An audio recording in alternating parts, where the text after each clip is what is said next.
20 may dünyada Ümumdünya Arı Günü kimi qeyd olunur.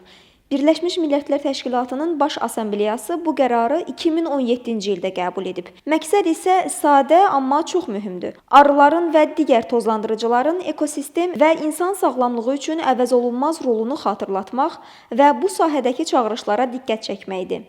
Arıçılıq ölkəmizdə də heyvandarlıq sahəsində mühüm yer tutur.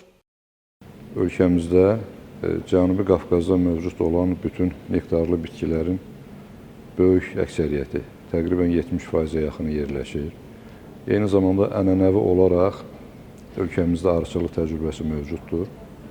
Hətta ölkəmizdə daimi mövcud olan arı cinsləri də var ki, bu arı cinslərindən seleksiya aparmaqla dünyanın bir sıra ölkələrində başqa arı cinsləri yaradılmışdır.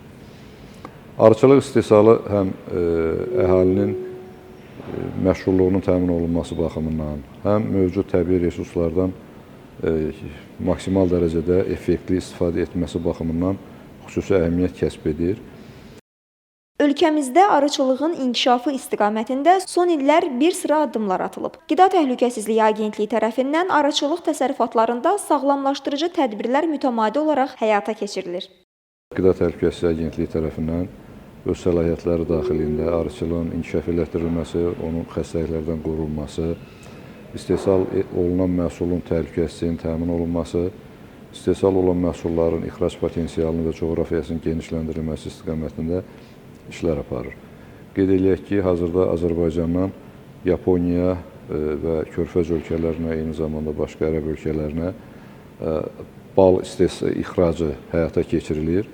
Növbəti hədəfimiz kimi hazırda Avropa Birliyi ölkələrinə Azərbaycanda istehsal olunan bal və digər arıçılıq məhsullarının ixracı istiqamətində işlər aparılır.